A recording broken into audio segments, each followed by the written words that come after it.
परत एकदा मुंबईकडे वळूया। मुंबई, नवी मुंबई, मीरा भाईंदर या सगळ्या ठिकाणचं आरक्षण पडलंय आणि खुला प्रवर्ग स्त्री किंवा पुरुष कुणीही चालेल अशा प्रकारचं आरक्षण पडलेलं आहे। मुंबईमध्ये या घडीची मोठी बातमी, खुला प्रवर्ग म्हणजे ओपन कॅटेगरी स्त्री किंवा पुरुष कुणीही महापौर होऊ शकतं।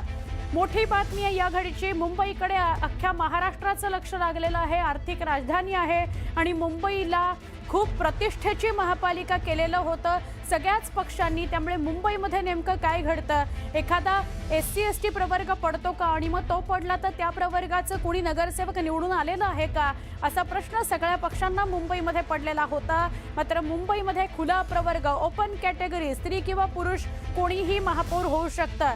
या घडीची सगळ्यात मोठी बातमी आहे, मुंबई महापालिकेमध्ये खुल्या प्रवर्गाचं आरक्षण पडलेलं आहे। सर्वसाधारण प्रवर्गाकरता आरक्षण सोडत सुरू झाली। मुंबई, नवी मुंबई, मीरा भाईंदर अशा सगळ्या महापालिकांमधली खुल्या प्रवर्गाचीच आरक्षण पडलेली आपण बघितली। त्यामुळे या सगळ्या 4 महापालिकांमध्ये स्त्री किंवा पुरुष खुल्या म्हणजे ओपन कॅटेगरीमधलं कुणीही महापौर होऊ शकतं। मुंबईमध्ये सुद्धा खुल्या प्रवर्गाचं आरक्षण पडलेलं आहे। त्यामुळे मुंबईमध्ये ओपन कॅटेगरीचा स्त्री किंवा पुरुष कुणीही महापौर होऊ शकतो।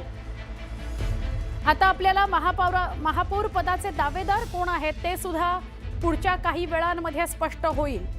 मात्र मुंबई महापालिकेमध्ये खुल्या प्रवर्गाचं आरक्षण पडलेलं आहे। स्त्री किंवा पुरुष खुल्या प्रवर्गामधून कुणाची नावं समोर येतात हे बघणं औत्सुक्याचं ठरणार आहे। नवी मुंबईमध्ये सुद्धा खुला प्रवर्ग, मीरा भाईंदरमध्ये सुद्धा खुला प्रवर्ग, महिला आणि पुरुष कोणीही महापौर होऊ शकतं। या सगळ्या ठिकाणची आरक्षण सोडत निघालेली आहे। मुंबईची आपण वाट बघत होतो, 11 वाजता ही सोडत खरं तर सुरू होणार होती, पण तिला थोडासा विलंब झाला आणि आपल्याला आत्ता 12:15-12:30च्या दरम्यान मुंबईची आरक्षण सोडत निघालेली आहे। त्यावर शिक्कामोर्तब झालंय की खुल्या प्रवर्गाचा स्त्री किंवा पुरुष कुणीही मुंबईचा महापौर होईल। आमचे प्रतिनिधी सहकारी आपल्या सोबत असतील, त्यांच्याशी आपण बोलू आणि अधिक माहिती घेऊ। कुणाची नावं समोर येतात, कोण नेमके दावेदार आहेत, हे सगळं आपल्याला पुढच्या काही वेळामध्ये कळणार आहे। दिवस महत्त्वाचा आहे आजचा। महापौर पदाची आरक्षण सोडत निघते आहे। 11 वाजता ही आरक्षण सोडत निघायला सुरुवात होणार होती, मात्र थोडासा विलंब झाला। आत्ता मुंबईचं आरक्षण पडलेलं आहे आणि त्या खुल्या प्रवर्गाला महिला किंवा पुरुष कुणालाही पडलेलं आहे। त्यामुळे खुल्या प्रवर्गातला स्त्री किंवा पुरुष कुणीही महापौर होऊ शकणार आहे मुंबईचा। नवी मुंबईमध्ये सुद्धा आरक्षण पडलेलं आहे खुला प्रवर्ग। त्या पाठोपाठ मीरा भाईंदर आरक्षण पडलेलं आहे खुला प्रवर्ग, स्त्री पुरुष कोणीही महापौर होऊ शकतं। आता या महापौर पदाचे दावेदार कोण आहेत हे सुद्धा आपल्यापर्यंत पोहोचेल। आपण थेट जाऊया आमच्या प्रतिनिधी प्रणाली यांच्याकडे। प्रणाली, ज्याची वाट बघत होतो ते आरक्षण मुंबईतलं आणि इतर महापालिकांमधलं खुला प्रवर्ग, काय सांगशील?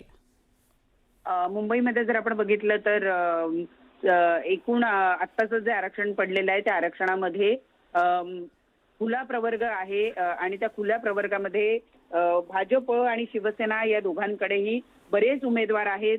काही आयात, काही पक्षाचे, असे बरेच उमेदवार आहेत। इतकंच नाही तर भाजपमध्ये आपण जर बघितलं तर 17 मराठी आणि जवळपास तेवढेच अमराठी उमेदवार सुद्धा आहेत असं म्हणायला हरकत नाही। त्याचबरोबर महिलांमध्ये जर सांगायचं झालं ओपन मध्ये तर जवळपास, म्हणजे खरं सांगायचं झालं तर आता ओपन झालेलं आहे, तर या 89 ज्या जागा भाजपच्या निवडून आलेल्या आहेत त्या 89 जागांपैकी कुठल्याही उमेदवाराला या ठिकाणी महापौर पदाची संधी मिळू शकते। अशा वेळेला आपल्या पक्षामध्ये दीर्घकाळ काम केलेला, आपल्या पक्षातला अनुभवी, त्याच्या कामाची पोचपावती त्याला द्यायची म्हणून दिली जाऊ शकते अशी ही जागा आहे। परंतु आता या ज्या 17 महानगरपालिकांमध्ये